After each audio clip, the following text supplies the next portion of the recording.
السلام علیکم ورحمۃ اللہ وبرکاتہ۔ الحمد للہ حمدا کثیرا طیبا مبارکا فیہ، اللہم صلی وسلم علی نبینا محمد وعلی آلہ وصحبہ وسلم تسلیما کثیرا۔ رب اشرح لی صدری ویسر لی امری واحلل عقدۃ من لسانی یفقہوا قولی۔ سورۃ الضحیٰ مکیہ۔ اس صورت شان نزول کے اندر یہ چیز آئی ہے، بخاری وغیرہ کی روایت، نبی صلی اللہ علیہ وسلم بیماری کی وجہ سے 2-3 دن تہجد کے لیے نہ اٹھ سکے، تو ایک خاتون نے، ایک بڑھیا نے کہہ دیا کہ محمد صلی اللہ علیہ وسلم کو نعوذ باللہ ان کا شیطان چھوڑ چکا ہے، کہ جن سے مدد لے کر وہ ہمیں یہ نعوذ باللہ قرآن سناتے ہیں۔ تو اور بعض روایتوں میں آتا ہے کہ جبریل امین نبی صلی اللہ علیہ وسلم کے پاس آنے میں کچھ مؤخر ہوئے، تو کفار نے کہنا شروع کر دیا کہ اللہ محمد صلی اللہ علیہ وسلم سے ناراض ہو گیا، ان کا خدا جو بھی جس کو یہ خدا سمجھتے ہیں وہ محمد صلی اللہ علیہ وسلم سے ناراض ہو گیا ہے اور اس کو بے یار و مددگار چھوڑ دیا ہے، اب اس کے پاس وہی نہیں آئے گی، نعوذ باللہ۔ تو اللہ تعالیٰ نے پھر آپ صلی اللہ علیہ وسلم کو تسلی دی اور آپ صلی اللہ علیہ وسلم کی داد رسی کی، اور آپ پر کچھ جو نعمتیں اللہ نے کی تھی خاص، ان کا اللہ نے تذکرہ کیا، اور کچھ آپ صلی اللہ علیہ وسلم کو احکامات دیے۔ تو یہ صورت الضحیٰ اس لیے نبی صلی اللہ علیہ وسلم کی شان کے بارے میں ہے۔ جی پڑھیے گا جی۔ اس صورت میں اللہ تعالیٰ نے اپنے نبی صلی اللہ علیہ وسلم کو یعنی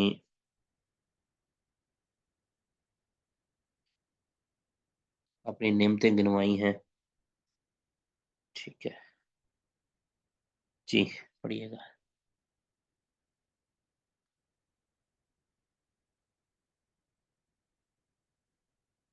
تاجور صاحب پڑھیے گا۔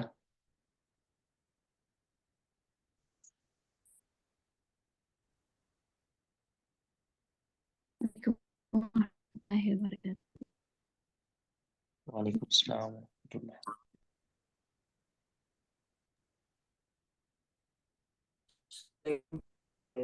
شروعات کی من الشیطان الرجیم، بسم اللہ الرحمن الرحیم۔ والضحیٰ، قسم ہے دھوپ چڑھنے کے وقت کی، واللیل اذا سجا، اور رات کے وقت کی جب وہ چھا جائے، جی ما ودعک ربک وما قلی،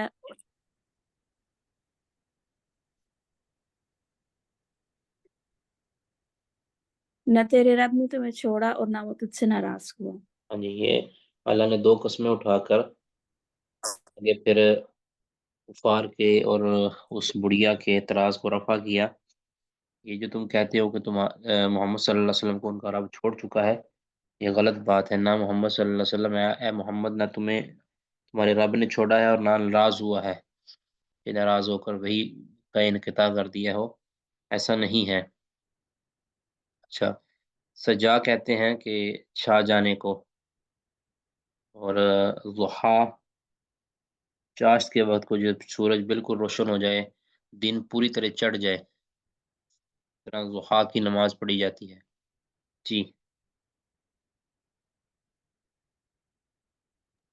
وَلَلْآخِرَةُ خَيْرٌ لَكَ مِنَ الْأُولَى، اور البتہ یقیناً بعد والی حالت تیرے لیے پہلی حالت سے زیادہ بہتر ہے۔ بعد والی حالت یہ تو دنیا کے ساتھ تعلق رکھتی ہے کہ آپ کے جو ایام گزر چکے پیچھے ہیں، والی حالت تیرے لیے پہلی جو حالت۔ پیچھے جو آپ کے ایام پیچھے گزر چکے ہیں، آئندہ کے ایام آپ کے پچھلے ایام سے بھی زیادہ بہتر ہونے والے ہیں، زیادہ بہتر ہونے والے ہیں۔ یعنی آپ کو فراوانیاں، خوشحالیاں، جو قسم پرسی کے حالات تھے وہ گزر چکے،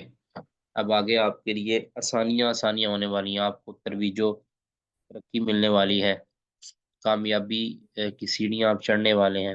دنیاوی اعتبار سے، یعنی دنیاوی اعتبار سے مطلب یہ دنیا کے اندر، ٹھیک ہے، دین کے اعتبار سے بھی اور فراوانیوں کے اعتبار سے بھی آپ کو اگلے ایام جو ہے نا آنے والے وہ بہتر سے بہتر ملیں گے۔ آپ کو اب پہلے جیسی مشکلوں کا سامنا نہیں کرنا پڑے گا، یا پھر اس سے مراد ہے کہ آپ کی جو دنیا کی زندگی ہے نا یہ جس طرح کی بھی ہے، یعنی مشکل سے مشکل آپ نے وقت گزارا ہے، آخرت آپ کے لیے بہت بہتر ہے، یعنی آخرت کی زندگی، مرنے کے بعد کی زندگی آپ کے لیے بہت بہتر ہے۔ جی زیادہ بہتر یہ لگتا ہے کہ دنیا کے ایام میں آنے والے آئندہ کہ آپ کے لیے پہلے ایام سے زیادہ بہتر ہوں گے۔ جی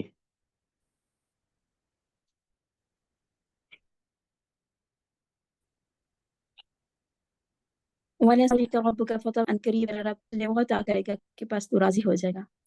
ہاں جی، یہ دنیا کے اندر بنائیں تو اس میں وہ آپ صلی اللہ علیہ وسلم کو ملنے والی فتوحات اور آپ کے دین کی جو سربلندی جو آپ اپنی آنکھوں سے دیکھنا چاہتے تھے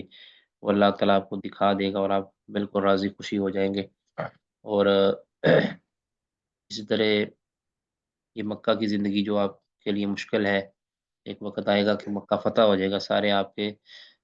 سامنے سرنگو ہو جائیں گے، اور زمین کے اکثر حصے پر آپ کے دین کی اشاعت اور غلبہ ہوگا۔ اور آخرت کے اعتبار سے ہو تو اللہ تعالیٰ جب آپ کو جنت میں اور بڑی بڑی نعمتیں، لواء الحمد آپ کے ہاتھ میں ہوگا، سرداری آپ کو دی جائے گی، شفاعت کبریٰ کا استحقاق آپ کو ملے گا، اسی طرح حوض کوثر آپ کو دیا جائے گا، جنت کے اندر سب سے پہلے آپ کو اور آپ کی امت کو داخل کیا جائے گا، اس طرح آپ کی وجہ سے کتنے لوگوں کی بخشش کر دی جائے گی۔ یہ ساری چیزیں اللہ تعالیٰ آپ کو اتنا کچھ نواز دے گا قیامت کے دن کہ آپ بالکل راضی ہو جائیں گے، راضی تو پہلے بھی ہیں لیکن خوش ہو جائیں گے پوری پوری طرح۔ پڑھیے گے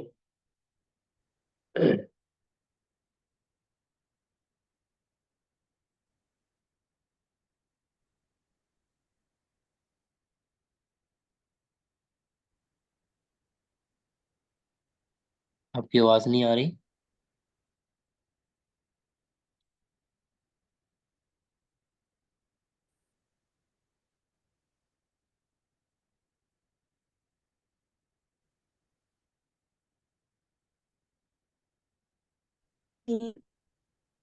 واپس نے تو نمک راستہ دکھا دیا، اسے آپ کی آواز دوبارہ پڑھیے گا، علم یجید کا یتیما فآوا۔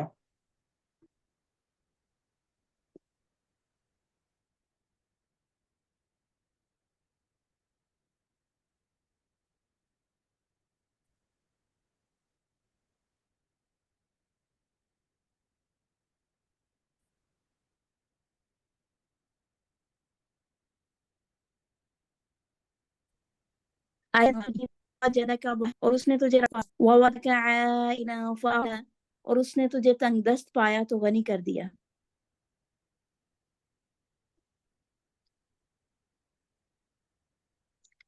ایک منٹ ذرا ٹھہریے گا۔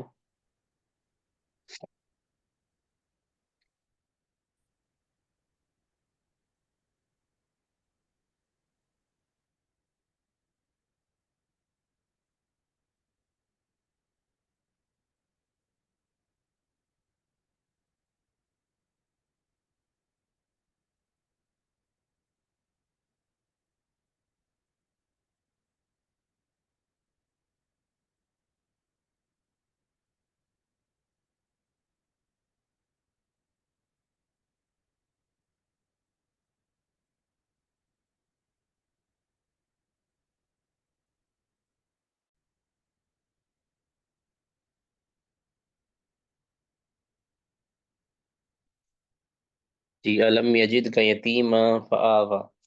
کہ نہیں اس نے تمہیں پایا یتیم تو آپ کو پھر جگہ دی، ٹھکانہ دیا، نہیں نبی صلی اللہ علیہ وسلم کی ابھی پیدائش نہیں ہوئی تھی کہ آپ صلی اللہ علیہ وسلم یتیم ہو چکے تھے، پھر یتیمی کی حالت کے اندر اللہ تعالیٰ نے بندوبست کیا، والدہ کو 6 سال کے 6 برس تک نبی صلی اللہ علیہ وسلم کی والدہ آپ کو پالتی رہی۔ پھر والدہ بھی وفات پا گئی بچپن میں ہی۔ پھر دادا عبد المطلب نے، پھر اس طرح چچا نے یہ پالا۔ اللہ نے آپ کو آپ کے لیے بندوبست کرتا رہا، تو یہ اللہ کا احسان نہیں آپ پر۔ وَوَجَدَكَ ضَالًّا فَهَدَىٰ، اور آپ کو ناواقف پایا، یعنی آپ صلی اللہ علیہ وسلم ایمان کی تفاصیل سے واقف نہ تھے،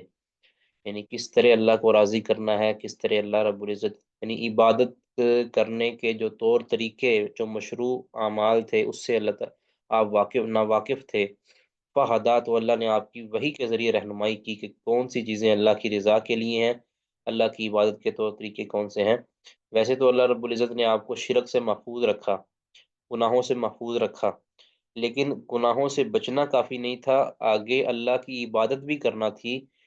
کس طرح کرنی تھی یہ اللہ رب العزت نے آپ کو وحی کے ذریعے بتایا،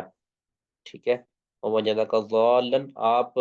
ناواقف تھے اللہ کی عبادت کے طریقوں سے یا ایمان کی تفاصیل سے، آپ ناواقف تھے، تو اللہ رب العزت نے آپ کو فہدا، تو اللہ نے آپ کو رہنمائی کی، ٹھیک ہے۔ یعنی آپ صلی اللہ علیہ وسلم نہ لکھنا جانتے تھے، نہ ایمان کی تفاصیل سے واقف تھے، تو اللہ رب العزت نے آپ کو وہ علم دیا کہ جو آپ پہلے نہیں جانتے تھے۔ تو اس میں ان لوگوں کا رد ہے کہ جو نبی صلی اللہ علیہ وسلم کے متعلق یہ سمجھتے ہیں کہ آپ صلی اللہ علیہ وسلم پیدائشی طور پر سارا علم رکھتے تھے، اللہ تعالیٰ نے آپ کو پیدائشی طور پر ہی سارا علم دے دیا تھا، یہ بالکل باطل بات ہے۔ نبی صلی اللہ علیہ وسلم بھی وہی جانتے تھے جو آپ کی طرف وہی کیا جاتا تھا، وہی سے پہلے نبی صلی اللہ علیہ وسلم اس سے واقف نہیں ہوا کرتے تھے۔ وَوَجَدَكَ وَوَجَدَكَ عَائِلًا فَأَغْنَىٰ، اور اللہ نے آپ کو پایا عائلاً تنگ دست، فاغنا، تو آپ کو غنی کر دیا، یعنی آپ اگر دیکھا جائے آپ کی حالات کو تو آپ بڑی قسم پرسی کے اندر رہے ہیں، بڑی تنگ دستی کے اندر رہے ہیں، یعنی آپ کے جو والدین تھے اور آپ کا جو بچپنا تھا وہ بڑی مشکل میں گزرا، تو اللہ نے پھر آپ کو غنی کر دیا، اللہ نے آپ کو مالا مال کر دیا، ٹھیک ہے۔ اس کی تفصیل بھی آپ اگر دیکھیں نا، نبی صلی اللہ علیہ وسلم فرمایا نا کہ میں بھی بکریاں چارا کرتا تھا، بکریاں چارتا تھا، کسی کی بکریاں جو ہے نا وہ میں کرائے پر چارا کرتا تھا، ٹھیک ہے، چند کھانے کے کھانے کی چیزیں مجھے مل جاتی تھی، اس کے اوپر میں بکریاں چارا کرتا تھا، تو یہ آپ کے غریب ہونے کی دلیل تھی کہ آپ صلی اللہ علیہ وسلم مالی اعتبار سے غریب تھے، تو پھر اللہ رب العزت نے آپ پر کرم یہ کیا، آپ کی ایک صاحب ثروت خاتون سے شادی ہو گئی، اور آپ مالدار ہوئے، آپ کو اللہ نے تجارت میں نفع دیا، آپ کو مقبولیت دی، پھر اور یہ مقبولیت پھر وللآخرۃ خیر لک من الاولی، یہ مقبولیت اور یہ مالداری اور یہ جو نعمتیں ہیں یہ بڑھتی جانے والی ہیں، ٹھیک۔ لہٰذا اب آگے اللہ تعالیٰ نے فرمایا فَأَمَّا الْيَتِيمَ فَلَا تَقْهَرْ، آپ نے بھی یتیم بھی دیکھی ہے، لہٰذا یتیم کو فلا تقہر، اس پر آپ سختی نہ کریں، یتیم کے ساتھ آپ سختی والا سلوک نہ کریں، اس کے سر پر ہاتھ پھیریں، اس لیے نبی صلی اللہ علیہ وسلم نے یتیموں کے متعلق ان کے حقوق بیان کیے ہیں، جتنی ان کے ساتھ نجائز اور نجائز جتنی ان کے ساتھ زیادتیاں ہوا کرتی تھیں، ان کا سد باب رسول اللہ صلی اللہ علیہ وسلم نے کیا ہے، اور ان کی جو داد رسی ان کے ساتھ کرنے والے کی آپ نے فضیلت بیان فرمائی، انا و کافل الیتیم فی الجنت ہاکذا، تو آپ صلی اللہ علیہ وسلم نے انگلیوں کے اشارے سے فرمایا کہ میں جنت اور جو کفالت کرنے والا یتیم کی وہ جنت میں اس طرح ہوں گے، یعنی اکٹھے ہوں گے۔ وَأَمَّا السَّائِلَ فَلَا تَنْهَرْ، اور جو مانگنے والا ہے، جو سائل ہے، اس کو آپ ڈانٹیں مت، اس کو آپ نہ ڈانٹیں، یعنی ان کے ساتھ نرمی والا معاملہ کریں، کوئی چیز ہے اس کو دے دیں، نہیں ہے تو معذرت کر لیں اچھے الفاظ کے ساتھ، قرآن پاک میں اس کی تفصیل آ گئی ہے اس مقام پر۔ تو یہ جو پیشہ ور بھکاری ہے نا، یاد رکھیں یہ اس میں داخل نہیں ہے، پیشہ ور جو بھکاری ہیں ان کو آپ ڈانٹ بھی سکتے ہیں، کیونکہ جو سائل ہیں وہ سائل نہیں ہیں، وہ پیشہ ور ہیں، وہ آپ اس کی اگر آپ اس کو ڈانٹیں گے تو وہ آپ اس کی ساتھ مہربانی کریں گے، ٹھیک ہے، جو پیشہ ور ہیں اس کو آپ اس پر کیس بھی کریں، آپ ان کو قانون کے حوالے بھی کریں، قانون کو مجبور کرے کہ وہ پیشہ وری گدہ گری چھوڑ کر وہ کوئی ڈھنگ کا کام کریں، ٹھیک ہے، جھوٹ بول کر فراڈ لگا کر پیسے کمانے کے بجائے وہ حلال روزی کمائیں۔ ہاں، اگر اس کے حلال روزی کے ساتھ خرچے پورے نہیں ہوتے تو وہ کسی سے بھی سوال کر سکتے ہیں، تو ایسے جو سفید پوش ہیں یا ایسے جو حقیقی مستحق ہیں ان کے ساتھ آپ تعاون کریں، اور ان کو اگر تعاون نہیں دے سکتے تو ان کی عزت کو داغدار نہ کریں، ان کو اچھے انداز میں جواب دے دیں۔ وَأَمَّا بِنِعْمَةِ رَبِّكَ فَحَدِّثْ، اور اپنی نعمت، اپنے رب کی نعمتوں کو حدیث اس کو بیان کریں، جو بھی اللہ رب العزت آپ پر نعمت کرے اس کا ذکر کریں، اس انداز کے ساتھ کریں، اللہ کی فضیلت بیان کریں، اس میں اپنی اپنی جو ہے قابلیت بیان نہ کریں کہ اللہ کا یہ مجھ پر فضل ہوا ہے، اس انداز میں اپنی نعمت کو بیان کریں جو آپ پر ہوئی ہے، اپنی قابلیت کے ساتھ فخر اور مباحات کے لیے نہ کریں، بلکہ اللہ کی نعمت کا تذکرہ کرتے ہوئے اپنی کسی بھی خوبی کا ذکر کریں آپ پر جو اللہ رب العزت نے مہربانی کی ہے۔ کسی کا کوئی سوال اس میں جی؟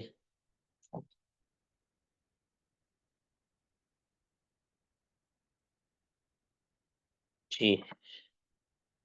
اور حدیث کے اندر شکر گزاری کرنا بھی آتا ہے، ٹھیک ہے، ایک تو ہے نا بیان کرنا دوسروں کو کہ مجھے اللہ نے یہ نعمت دی ہے، مجھے اللہ نے یہ فضل دیا ہے، دوسرا اس کا شکر بجا لانا بھی اس کے اندر شامل ہے۔ یہ نہیں ہے صرف بس نعمتوں کو بیان کرتے رہیں اور اللہ رب العزت کی مخالفت بھی کرتے رہیں، اتراتے رہیں، مال کو غلط جگہ پہ استعمال کرتے رہیں یا نعمت کو غلط جگہ پہ استعمال کرتے رہیں، یہ نہیں۔ کسی کا کوئی سوال نہیں جی اس میں؟ جی، سورت علم نشرح یا سورت الانشراح،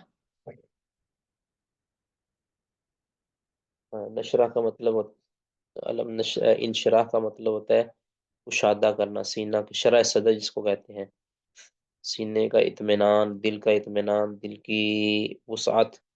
اس پر یہ سب چیزوں پر بولا جاتا ہے شرح صدر۔ جی، اس صورت میں اللہ رب العزت نے نبی صلی اللہ علیہ وسلم کی اوپر اپنی نعمتوں کا تذکرہ کیا ہے کہ آپ صلی اللہ علیہ وسلم سے اللہ نے غم کو، پریشانی کو دور کر دیا، اور جو آپ صلی اللہ علیہ وسلم پریشانی کا آپ کو سامنا کرنا پڑتا تھا، اللہ نے اس کو آپ سے دور کر دیا ہے،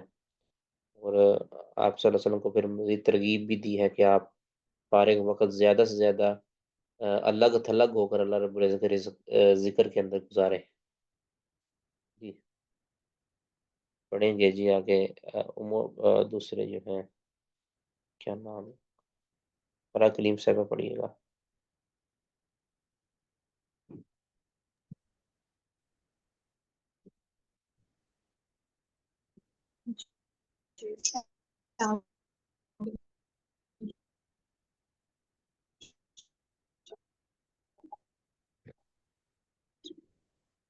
یہ آواز آپ کی نہیں آ رہی بالکل۔ أعوذ بالله من الشيطان الرجيم. بسم الله الرحمن الرحيم.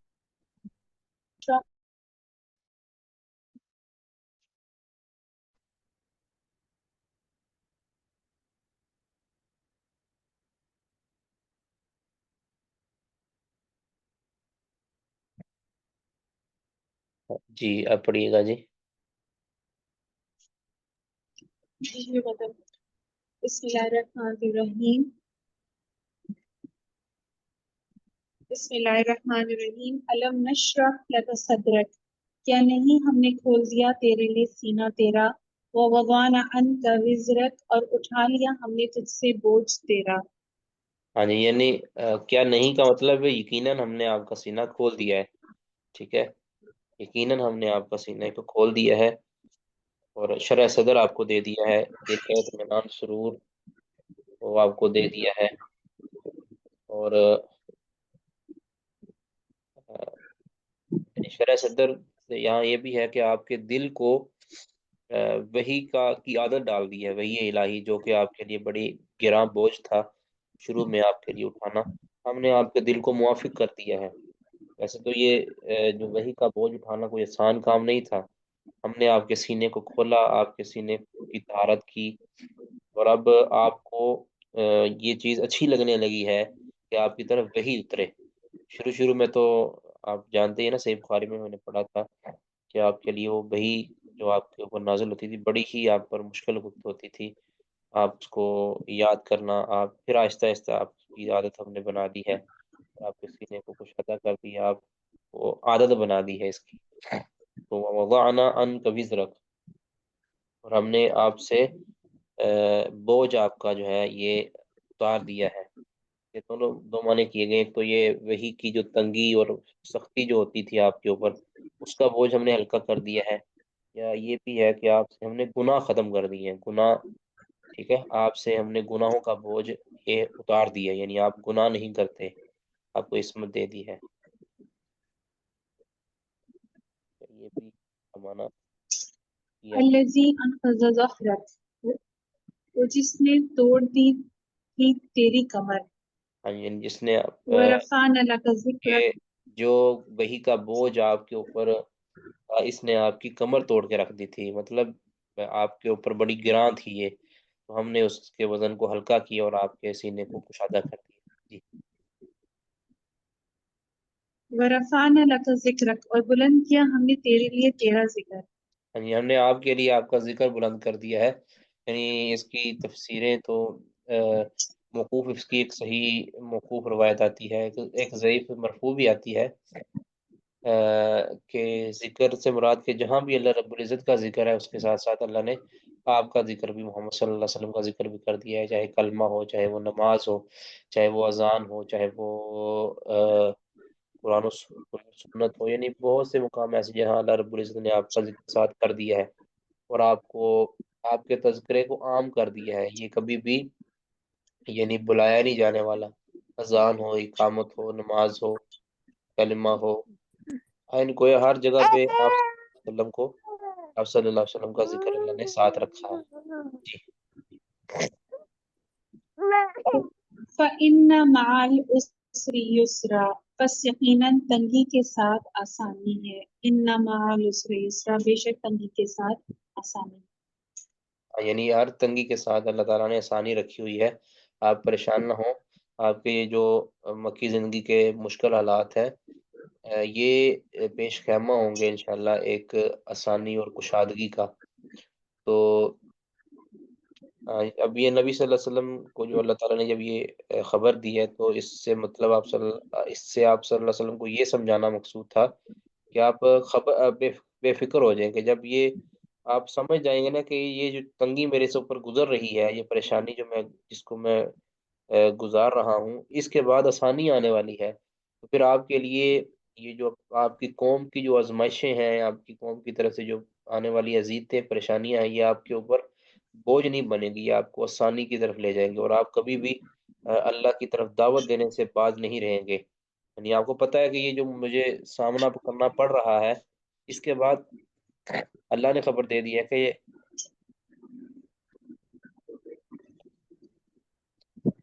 کے بعد آسانی آنے والی ہے،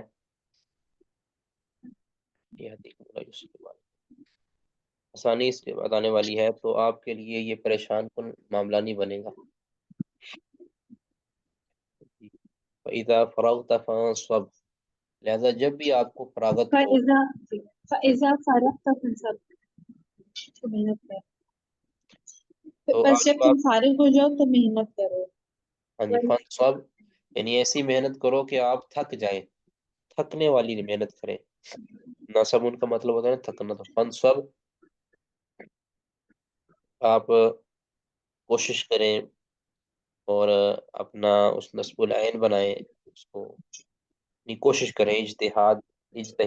عبادہ مراد یہ ہے کہ جب آپ فارغ ہوں، مطلب آپ کے ویسے تو سارے کام ہی اللہ کی عبادت والے ہی ہوتے ہیں، لیکن آپ جتنے بھی اعمال کرتے ہیں عام طور پہ وہ بندوں کے ساتھ تعلق بھی رکھتے ہیں، بندوں کے ساتھ میل جول والے تعلق بھی ہوتا ہے، لیکن آپ کو جب میل جول کے علاوہ کو وقت ملے تو آپ پوری کوشش کریں اللہ رب العزت کی عبادت کی، یعنی الگ تھلگ ہو کر، جس طرح تہجد ہے اور اسی طرح الگ ذکر ہے، اس کے اندر آپ جو ہے نا اپنا وقت گزاریں۔ وَإِلَىٰ رَبِّكَ فَارْغَب، اور اپنے رب کی طرف رغبت کیجئے، ٹھیک ہے، اپنے رب کی طرف رغبت کیجئے اور قصد کیجئے، ٹھیک ہے، یعنی اپنا دل اپنا جی رب کے ساتھ لگائیے۔ تو یہ بھی ایک دائی کے لیے ضروری ہے، اور ایسے دائی کے لیے خاص طور پر جو کسی مشکل سے گزر رہا ہے، اس کے لیے ایک داد رسی بھی ہوتی ہے اللہ کے ساتھ، عبادت کے ساتھ اس کا دل لگ جائے تو اس کا بوجھ اور اس کی پریشانی اور مشکل جو ہے نا وہ آسان بھی ہو جاتی ہے، اور اس کے ساتھ ساتھ اس کی جو دعوت ہے وہ مؤثر بھی ہوتی ہے۔ جی بس جی، یہ اتنا ہی کافی ہے۔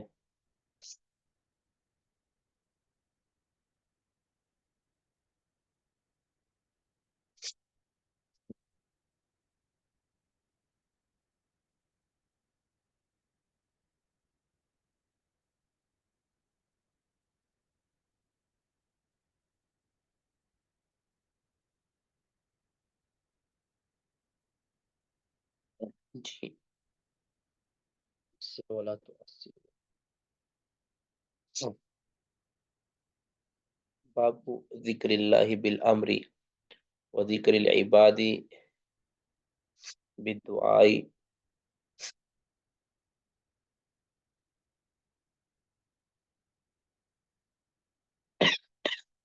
والتضرع والرسالة والابلاغ۔ ایک آیت ہے نا، فاذکرونی اذکرکم، ٹھیک، تم مجھے یاد کرو، میرا ذکر کرو، میں تمہارا ذکر کروں گا، تمہیں یاد کروں گا۔ تو اس کی مختلف تفسیریں ہیں، تو امام بخاری ایک تفسیر یہ یہاں بیان کر رہے ہیں کہ اللہ کے ذکر سے مراد کیا ہے؟ بالامری، حکم دینا، اللہ کے ذکر سے مراد اللہ حکم دیتا ہے۔ باب ذکر اللہ بالامر، اللہ امر کے ساتھ یعنی حکم کے ساتھ اللہ ذکر کرتا ہے۔ وہ ذکر العباد عبادی بالدعائی، اور بندوں کا جو ذکر ہوتا ہے وہ کس کے ساتھ ہے؟ دعا کے ساتھ، کہ اللہ کو پکارتے ہیں، وہ تضرعی، اور گریہ زاری کرتے ہیں اللہ کے ساتھ، وہ رسالتی، اور اللہ کے حکامات کو پہنچاتے ہیں، والابلاغی، اور تبلیغ کرتے ہیں اس کی۔ کہ اب آگے اگر آپ پڑھیں گے نا تو پھر بات تھوڑی سی واضح ہو جائے گی۔ لقولی ہی، اب اس باب کے اندر کوئی حدیث ذکر نہیں کی امام بخاری نے، یعنی اس ترجمہ میں صرف کچھ آیات ذکر کی ہیں، اور یہ سمجھایا ہے کہ اللہ کے ذکر اور بندوں کے ذکر کے اندر فرق ہے۔ ایک یہ چیز بھی سمجھائی ہے کہ اللہ رب العزت کے کلام کرنے کے اندر اور ایک جو مخلوق اللہ کا کلام پڑھتی ہے اس کے اندر فرق ہے، ٹھیک ہے۔ دراصل یہ وہ جو ایک شبے کو امام بخاری رحمہ اللہ زائل کرنا چاہ رہے ہیں، کہ بندے کے افعال اور اللہ کے افعال کے اندر فرق ہے، بندے کی صفت اور اللہ کی صفت کے اندر فرق ہے، ٹھیک ہے۔ یہ جب آگے پڑھیں گے تو ہم یہ پہلے اس کا ترجمہ کر لیتے ہیں، اس کے بعد پھر معاملہ واضح ہو جائے گا۔ کہ قولی ہی تعالیٰ، کیونکہ اللہ تعالیٰ کا فرمان ہے، فَاذْكُرُونِي أَذْكُرْكُمْ، تم میرا ذکر کرو میں تمہیں یاد کروں گا، تمہارا ذکر کروں گا۔ تو اس طرح اللہ تعالیٰ کا فرمان ہے، وَاتْلُوا عَلَيْهِمْ نَبَأَ نُوحٍ، آپ ان پر نوح علیہ السلام کی خبر کو تلاوت کیجئے، یعنی ان کا واقعہ سنائیے۔ اذ قال لقومه، جب انہوں نے اپنی قوم سے کہا، یا قومی، میری قوم، ان کان کبر علیکم مقامی، اگر تم پر گراں ہے میرا ٹھہرنا، میرا ٹھہرنا تمہیں برا لگتا ہے، گراں گزرتا ہے، وتذکیری بآیات اللہ، اور میرا ذکر کرنا اللہ کی آیات کو، یہ تمہارے لیے گراں گزرتا ہے۔ تذکیری، اب یہ تذکیری یعنی یہ مخلوق کا تذکیر ہے، آیات اللہ، اللہ کی آیات کے ساتھ میرا ذکر کرنا، تذکیر کرنا، نصیحت کرنا تمہیں برا لگتا ہے، تو فعلی اللہ توکلت، تو پھر یاد رکھو کہ میرا توکل تو اللہ پر ہے، یعنی تم میرے خلاف جو بھی سازش رچنا چاہتے ہو رچ لو،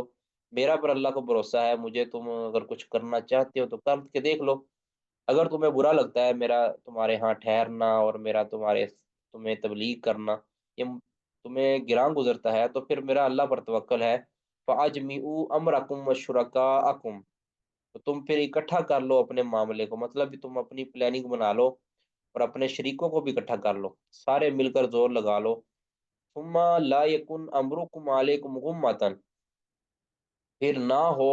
تمہارا معاملہ تمہارے اوپر غمتن، کوئی یعنی پوشیدہ، غمتن، پھر وہ معاملہ تمہارے اوپر کوئی پوشیدہ نہیں ہونا چاہیے، یعنی پھر یہ نہ ہو کہ تم کہیں کوئی پلان تمہارا فلاپ رہ جائے، پوری تسلی کر لو ٹھیک ہے۔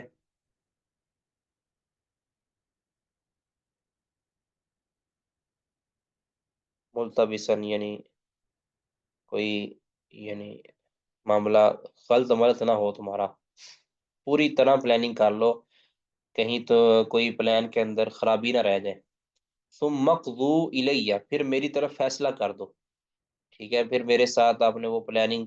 میرے اوپر پلان جو ہے نا وہ لاگو کر دو، میرا فیصلہ کر دو۔ ولا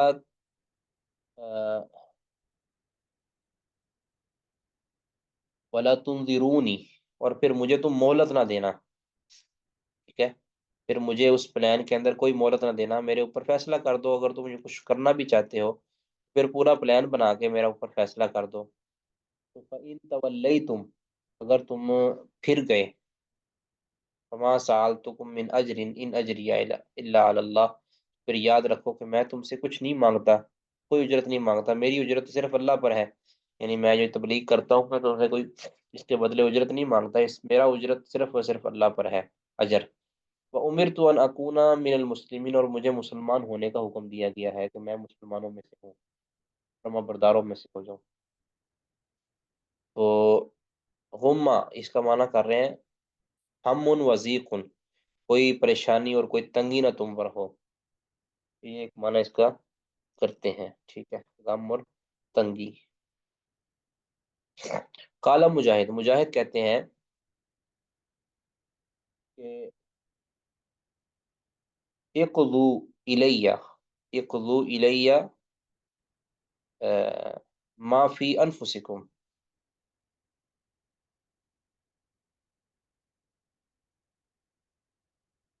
اقضوا الیہ، تم میری طرف پورا کر دو، ما فی انفسکم، جو تمہارے دلوں میں ہے، یعنی جو تمہارے سینوں دلوں میں ہے، کوئی پلان جو تمہاری سوچیں ہیں وہ میرے، جو بھی تم میرے بارے میں جذبات رکھتے ہو اس کو میری طرف پورا کر دو۔ یقال کہا جاتا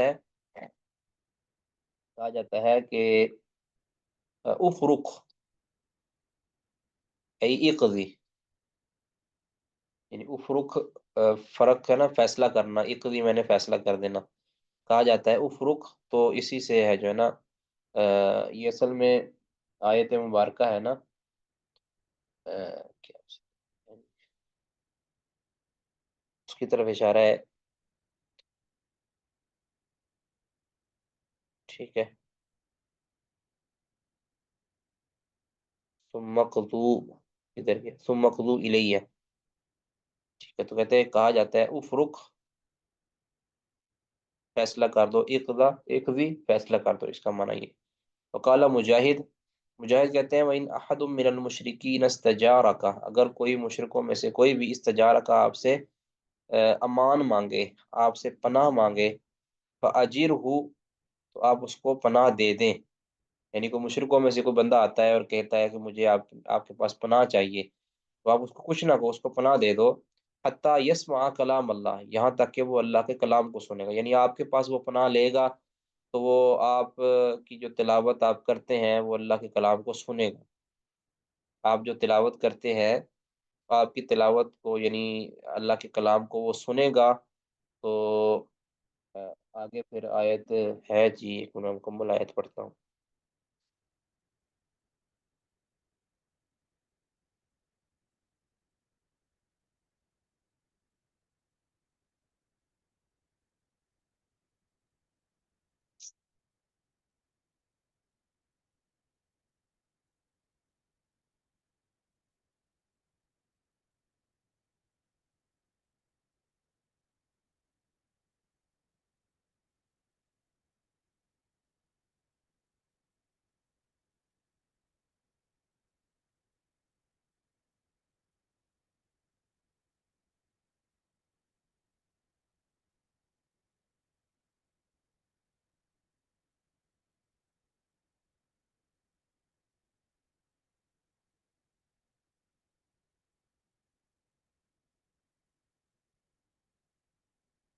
نہیں اتنی ہے میرا خیال، حتی یسمع کلام اللہ.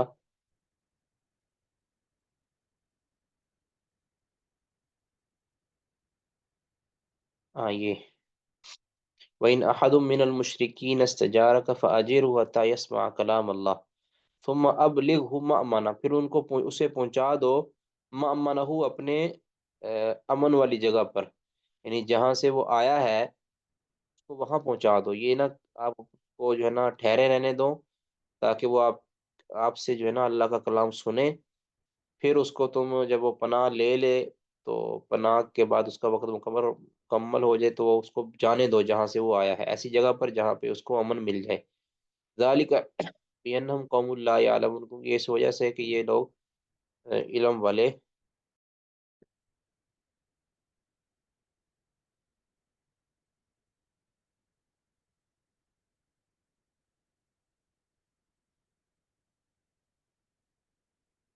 اچھا اس کی تفسیر کیا کرتے ہیں مجاہد، کہ انسان یاتی ہی، ایک انسان جو آپ صلی اللہ علیہ وسلم کے پاس آتا ہے، فیستمیع ما یقول وما انزل علیہ، اور وہ سنتا ہے، غور کے ساتھ سنتا ہے، ما یقول جو نبی صلی اللہ علیہ وسلم کہتے ہیں، وما انزل علیہ اور جو آپ صلی اللہ علیہ وسلم پر نازل ہوتا ہے، یعنی اس کو سنتا ہے، آپ کی حدیث کو بھی سنتا ہے اور آپ کے اوپر نازل ہونے والے قرآن کو بھی سنتا ہے. تو فہو آمین، تو وہ امن میں ہی رہے گا، اس کو پناہ دی جائے گی، حتی یاتیہ، تاکہ وہ آپ کے پاس آئے، کو فیسمع کلام اللہ، تاکہ وہ آپ کے پاس آئے اور اللہ کے کلام کو سنے، حتی یبلغا، اور یہاں تک کہ وہ پہنچ جائے، مأمنہ اپنے امن والی جگہ کو، حیث جاء جہاں سے وہ آیا ہے آپ کے پاس. ٹھیک ہے. النبأ العظیم سے مراد کیا ہے؟ القرآن. عن النبأ العظیم سے مراد قرآن، جس طرح ہم نے پیچھے بھی پڑھی تھی ہمیں سورۃ نبأ، اس وقت وہاں بھی بتایا تھا کہ اس کی ایک تفسیر قرآن سے بھی کی گئی ہے. ثواباً، ثواباً سورۃ نبأ میں ہی آتا ہے نا، مراد حقاً فی الدنیا و عمل بھی، کہ دنیا میں جو حق ہے، وما عمل بھی، اور جس کے ساتھ وہ جس پر وہ عمل کرتا ہے. ٹھیک ہے. حقاً فی الدنیا، دنیا میں حق بات، وما عمل بھی، اور جس پر وہ عمل کرتا ہے وہ چیز مراد ہے ثواباً. وقال الصواب. ٹھیک ہے.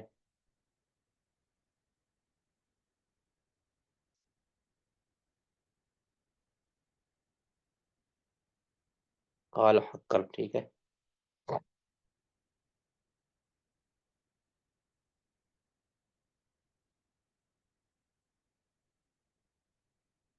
وقال الصواب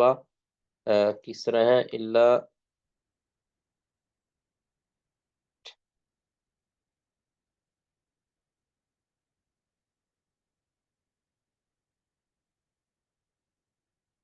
جی، تو لا يتکلمون الا من اذن له الرحمن، مگر وہی جو اس کو اللہ رحمان اجازت دے گا. وقال ثوابا، اور اس نے صحیح بات کہی ہوگی. ثوابا، اب یہ ثوابا اس نے کہی ہوگی، ثواباً صحیح بات، درست بات، حق بات اس نے کہی ہوگی، فی دنیا یعنی دنیا کے اندر اس نے کہی ہوگی، حق بات، وہ عامل بھی، اور اس کے ساتھ عمل کیا ہوگا، اسی کو اجازت ملے گی اللہ کے ساتھ، اللہ تعالیٰ کی طرف سے. ٹھیک ہے. وہی بات کر سکے گا جس کو رحمان نے اجازت دی ہوگی، اور اس نے دنیا میں حق بات کہی ہوگی، اس کا قائل رہا ہوگا، وعاملہ بھی، اور اس پر اس کا فائل رہا ہوگا. ٹھیک ہے. اس کی سمجھ آ گئی نا جی؟ اچھا، اس باب کے اندر امام بخاری رحمہ اللہ ثابت کرنا چاہ رہے ہیں کہ بندوں کے افعال اور اللہ کے افعال کے اندر فرق ہے. اور اسی طرح ایک وہ آپ مشہور قضیہ کہ لفظ اور ملفوظ کا جو چکر تھا، اس کے اندر بھی فرق کرنا چاہ رہے ہیں. یہ دیکھیں نا، حتی یسمع کلام اللہ، مثال دے رہا ہوں کہ اللہ کے کلام کو وہ سنے. اب حالانکہ وہ تو بندوں کے افعال تھے، یعنی بندوں، آپ کی تلاوت سنے، آپ کے منہ سے نکلنے والا جو کلام ہے وہ سنے. اب اس آپ کے زبان سے نکلنے والا جو قرآن ہے، اس پر کلام اللہ کا لفظ، یعنی وہ چیز جو آپ پڑھ رہے ہیں، آپ کا پڑھنا تو مخلوق ہے، لیکن جو آپ پڑھ رہے ہیں،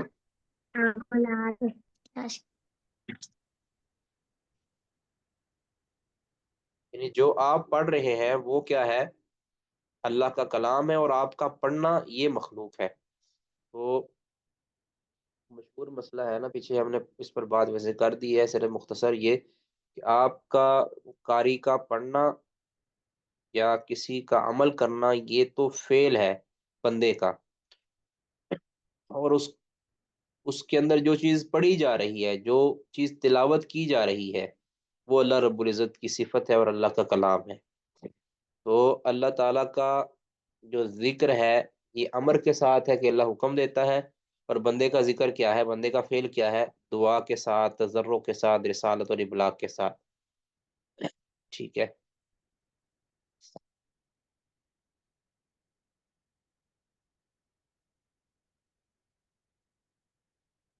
ہاں بھی دیکھیں، وَتَذْكِيرِي بِآيَاتِ اللَّهِ،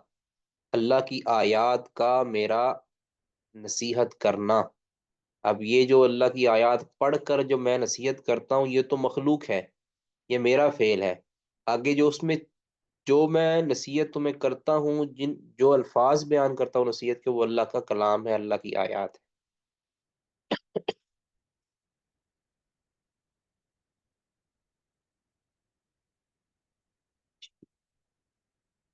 کسی کا اس میں سوال ہے تو وہ کر لیں جی، پھر آگے چلتے ہیں۔ آگے جی، باب قول اللہ تعالی فلا تجعلوا للہ اندادا، تم مت بناؤ اللہ کے ساتھ اندادن شریک۔ تو اللہ تعالیٰ کے ساتھ اس کی ذات میں، اس کی صفات میں، اس کے افعال میں، اس کے اسماء کے اندر شریک بنانا یہ شرک ہے۔ تو یہاں اس چیز کا رد ہے کہ اللہ تعالیٰ کی ذات کے ساتھ، اس کی صفات کے ساتھ اور اس کے افعال کے ساتھ کسی کو بھی شریک نہیں ٹھہرانا۔ ٹھیک ہے، آگے جی، وقوله جل ذکرہ، اللہ تعالیٰ کا یہ فرمان کہ وَتَجْعَلُونَ لَهُ اندادا، تم بناتے ہو اس کے ساتھ اندادا، شریک، ہمسر۔ ذالک رب العالمین، وہ تمام جہانوں کا رب ہے، سورۃ فصلت میں۔ دوسری آیت و تیسری آیت، وَلَقَدْ أُوحِيَ إِلَيْكَ، اور البتہ تحقیق وحی کی گئی آپ کی طرف، وَإِلَى الَّذِينَ مِن قَبْلِكَ، اور آپ سے پہلے انبیاء کی طرف یہ وحی کی گئی، لَئِنْ أَشْرَكْتَ، اگر آپ نے شرک کیا، بالفرض والمحال، اگر آپ نے شرک کیا، لَيَحْبَطَنَّ عَمَلُكَ، تو ضرور بے ضرور آپ کے عمل ضائع ہو جائیں گے، وَلَتَكُونَنَّ مِنَ الْخَاسِرِينَ، اور آپ ضرور بے ضرور خسارہ پانے والوں میں سے ہو جائیں گے۔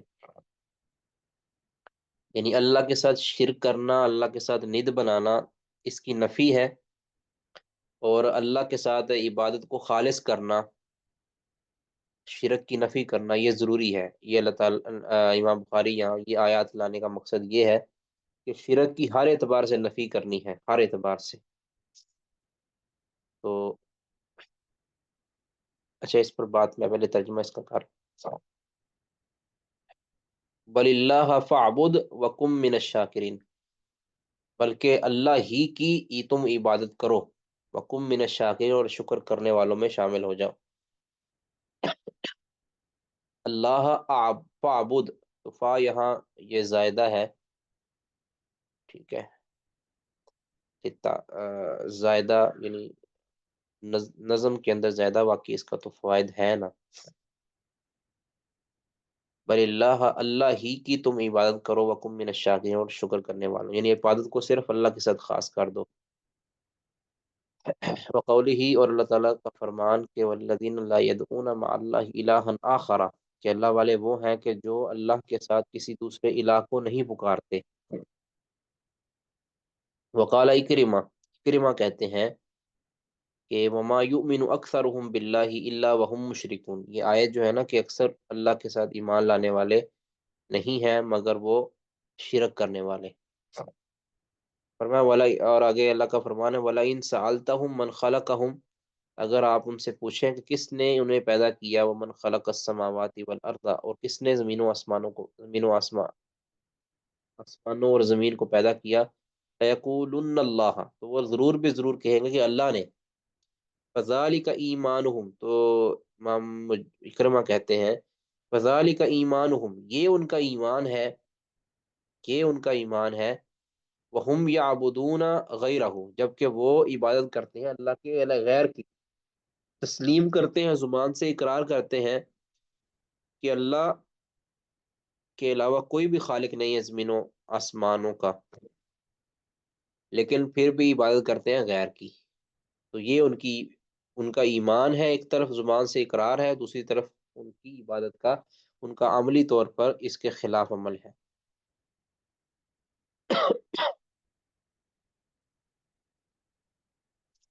آگے جی،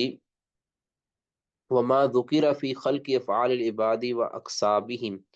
اور جو ذکر کیا گیا اس کا بیان کہ جو ذکر کیا گیا ہے بندوں کے افعال کے بارے میں، و اقصابہم، اور ان کے قصبوں کے بارے میں، لقولہ تعالیٰ، یعنی اس کا بھی بیان آگے کہتے ہیں امام بخاری کہتے ہیں میں کروں گا، کہ بندوں کے افعال کے بارے میں جو بیان کیا گیا ہے، بندے کا جو فعال ہے وہ اور جو کسب ہے وہ اللہ ہی کی مخلوق ہے. بندوں کے افعال کے خلق کی اور کے خلق کے بارے میں، خلق کے افعال العباد، بندوں کے افعال کی مخلوق ہونے کے بارے میں، لقوله تعالیٰ، کہ اللہ تعالیٰ کا فرمانا ہے وَخَلَقَ كُلَّ شَيْءٍ فَقَدَّرَهُ تَقْدِيرًا، اللہ نے ہر چیز کو پیدا کیا ہے، ہر چیز کے اندر بندوں کے افعال بھی آتے ہیں، فَقَدَّرَهُ تَقْدِيرًا، اور اللہ نے ان کو مقدر بنایا ہے، مقدر بنانا، یا یہ ہے یا ان کو برابر برابر کیا ہے. وقال مجاہد، مجاہد کہتے ہیں ما تنزل الملائکۃ الا بالحق، نہیں نازل ہوتے فرشتے مگر حق کے ساتھ، یعنی مراد کیا ہے حق، یہاں حق سے مراد بالرسالتی والعذابی، کہ یا تو رسالت یعنی کو پیغام لے کر نازل ہوتے ہیں، یا وہ عذاب لے کر آتے ہیں، یعنی یہ اللہ تعالیٰ کی طرف سے حق ہوتا ہے، ایسے فرشتے نازل نہیں ہوتے فضول میں، کسی نہ کسی مقصد کے لیے ہوتے ہیں نازل، یا تو اللہ کی طرف سے پیغام لے کر نازل ہوتے ہیں کوئی، یا وہ عذاب دینے کے لیے نازل ہوتے ہیں. لیسأل الصادقین عن صدقہم، تاکہ اللہ تعالیٰ سچوں سے ان کی سچائی کے بارے میں پوچھے.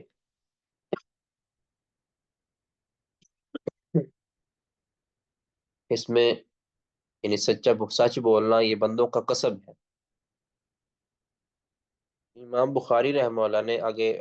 المبلغین المؤدین من الرسل، پہنچانے والے اور اس اللہ تعالیٰ کے پیغام کو آگے ادا کرنے والے، من الرسل، رسولوں میں سے، وَإِنَّا لَهُ لَحَافِظُونَ، اور بے شک ہم بھی اس کی حفاظت کرنے والے ہیں. عندنا، وَإِنَّا لَهُ لَحَافِظُونَ عندنا، بے شک اس کی وَإِنَّا لَهُ، بے شک اس کے لیے لحافظون، حفاظت کرنے والے ہیں، عندنا، ہمارے ہاں، ہمارے ہاں اس کی حفاظت کرنے والے ہیں. یہ بھی ایک اس کی تفسیر کی گئی ہے، یعنی ہمارے ہاں اس کی حفاظت کرنے والے فرشتے موجود ہیں.